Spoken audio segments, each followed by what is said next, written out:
آج مقصد یہ ہونا چاہیے، ہدف یہ ہونا چاہیے کہ جس طرح امام بارگاہ کو وقف کیا جا رہا ہے اسی طرح اپنے وجود کو وقف کیا جائے کہ مولا میں اپنے وجود کو آپ کی راہ میں وقف کر رہا ہوں، میں اپنے وجود کو خدا کی راہ میں وقف کر رہا ہوں۔ اب اس وجود پر اگر تکلیف آتی ہے آ جائے، اگر مصیبتیں آتی ہیں تو آ جائیں۔ وقف کرنے کا مطلب کیا ہے؟ یعنی جو کچھ خدا کہے وہ کچھ ہم کریں۔ آنکھیں اپنی مرضی سے نہ دیکھیں، کان اپنی مرضی سے نہ سنیں، ہاتھ اپنی مرضی سے نہ اٹھیں۔ یعنی گھر میں اخلاق وہ ہو، راستے میں اخلاق وہ ہو، بزنس میں رفتار وہ ہو جو وہی جو اہل بیت نے چاہا۔ فرمایا جب وجود مکمل ایسا بن جاتا ہے تو امام زمانہ کا دل خوش ہوتا ہے۔ آج مومنین سے ایک سوال کروں گا کہ جب شب 15 شعبان آتی ہے آپ ایک خط لکھتے ہیں امام زمانہ، کیا سال میں اپنے محبوب کو ایک خط لکھا جاتا ہے؟ اگر دنیاوی مجازی عشق ہو جائے تو ہم چیٹ کرتے کرتے تھکتے نہیں، باتیں کرتے کرتے مڑتے نہیں، پیکیجز ختم ہو جاتے ہیں لیکن ہماری باتیں ختم نہیں ہوتی، موبائل کی بیٹری ڈیڈ ہو جاتی ہے لیکن جناب کی باتیں ختم نہیں ہوتی۔ اور امام زمانہ جس سے عشق کا دعویٰ، جس سے محبت کا دعویٰ،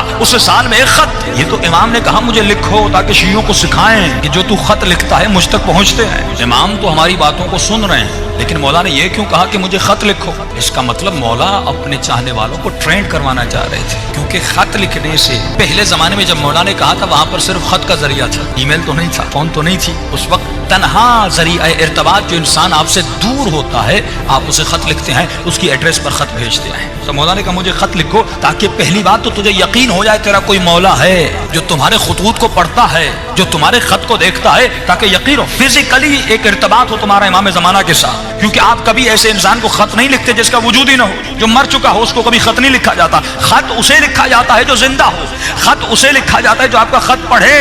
تو سال میں ایک مرتبہ مولا نے اپنے شیعوں کو ایک ٹریننگ دی کہ مجھے خط لکھو تاکہ ایک تمہارا فزیکل کنیکشن بنے اپنے مولا کے ساتھ۔ لیکن علماء فرماتے ہیں یہ خط کا سلسلہ، یہ ارتباط کا سلسلہ روزانہ اپنے مولا سے ہونا چاہیے۔ جس طرح تو اپنی ماں سے محبت کرتا ہے، اپنے باپ سے محبت کرتا ہے، اپنی بیوی سے محبت کرتا ہے یا مجازی عشق میں مبتلا ہوتا ہے، تو کتنا کنیکشن میں رہتا ہے، کتنا ارتباط میں رہتا ہے۔ اسی طرح ہر شیعہ کو اپنے مولا کے ساتھ ارتباط میں رہنا چاہیے، کنیکشن میں رہنا چاہیے۔ اب مولا کے لیے کیا کریں؟ فرمایا صرف خط لکھنا ضروری نہیں، روزانہ رات کو بیٹھو، نماز تہجد کے عادی بنو، آدھا گھنٹہ اپنے مولا کے لیے نکالو، 15 منٹ نماز تہجد پڑھیے۔ دیکھیے صبح کی نماز کے لیے تو ویسے اٹھتے ہیں، آدھا گھنٹہ پہلے اٹھ جائیے، لیکن یہ شیطان کتنا ملعون ہے، ہمیں آدھا گھنٹہ عبادت کرنے نہیں دیتا۔ تو آپ کبھی سوچئے جو شیطان اتنی عظیم ترین عبادت سے روک رہا ہے یقیناً اس عبادت کا مرتبہ بہت بڑا ہوگا، تبھی وہ پوری طاقت لگا دیتا ہے، اس عبادت سے روکتا ہے۔ علماء فرماتے ہیں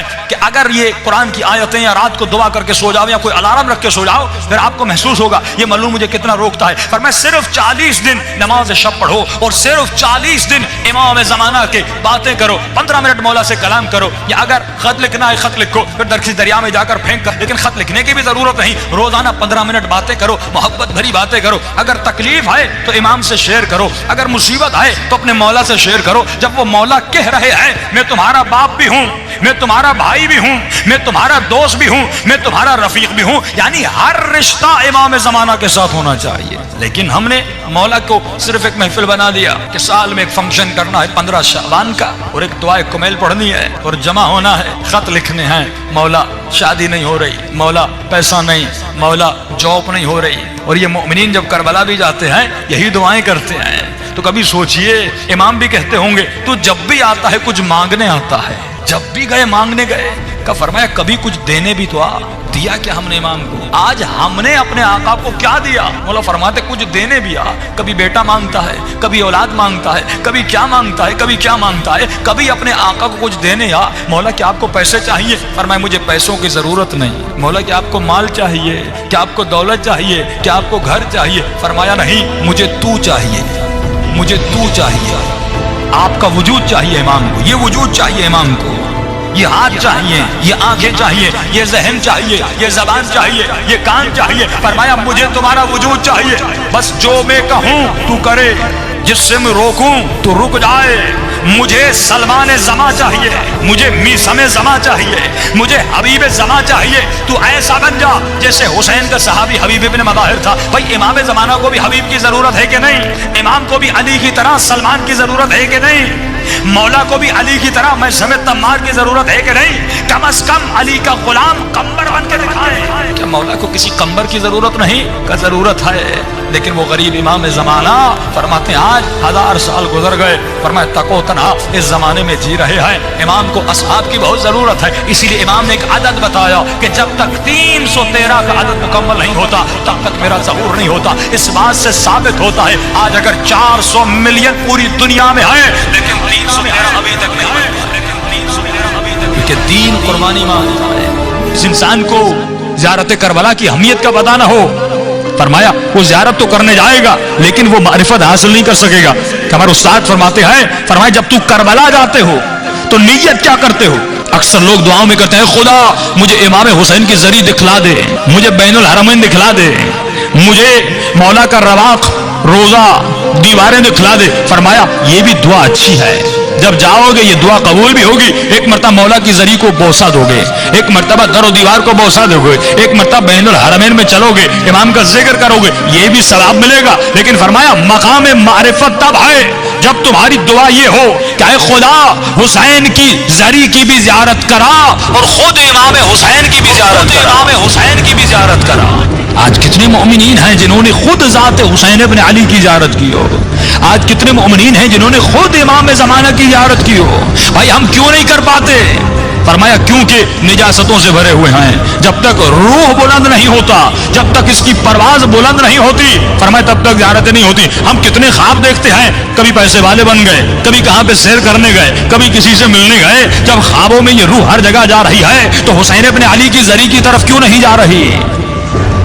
جب کہ عشق بھی ہے. پچھلے سال میں ایک مثال دی تھی نا، اگر کوئی بچہ کراچی سے آسٹریلیا چلا جائے پڑھنے کے لیے اور 1 سال گزر جائے، اپنے والدین کو فون نہ کرے، ای میل نہ کرے، کوئی میسج نہ دے، 1 سال کے بعد واپس آئے اور اپنی ماں کو کوئی اماں میں آپ سے بڑی محبت کرتا ہوں، بابا مجھے آپ سے بڑا پیار ہے، تو باپ کہے گا تو جھوٹ بول رہا ہے. اگر اتنی محبت تھی تو نے کوئی SMS نہیں کیا، تو نے کوئی ای میل نہیں کیا، پورا سال گزر گیا تو نے مجھے ایک فون تک نہیں کیا، تو جھوٹ بول رہا ہے. محبت کا تقاضا ہے کہ ارتباط ہونا چاہیے، محبت کا تقاضا ہے کہ رابطہ ہونا چاہیے، محبت کا تقاضا ہے کہ دیدار کا تقاضا ہو کہ جس سے انسان محبت کرتا ہے اس سے بات کرنا چاہتا ہے، اسے دیکھنا چاہتا ہے، اسے گلے لگانا چاہتا ہے. فرمایا یہ محبت کا تقاضا ہے. تو یہ کیسا شیعہ ہے کہ 60 سال گزر گئے لیکن ابھی تک اپنے مولا کو نہیں دیکھا؟ یہ کیسا شیعہ ہے کہ 25 سال زندگی گزر گئی لیکن ابھی تک اپنے امام زمانہ کے چہرے کو نہیں دیکھا؟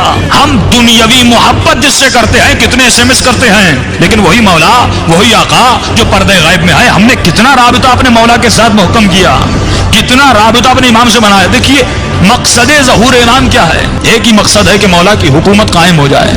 یہی مقصد ہے نا کہ دنیا میں حکومت مہدوی قائم ہو جائے اور ہم مولا کو اس حکومت کے قائم کرنے میں مدد کریں. کہ دعا کرتے خدا ہمیں امام کے آوان اور انصار میں شریک فرما. انصار یعنی مدد کرنے والا. تو انتظار کا مقصد یہ ہے کہ ہم کسی بس اسٹاپ پر بیٹھ جائیں اور انتظار کریں بس کب آتی ہے. فرمایا امام کا انتظار ایسے نہیں کرنا کہ مومن ہاتھ پہ ہاتھ رکھ کے بیٹھ جائے امام کب آتے ہیں. فرمایا نہیں. اب جملہ سنیے گا.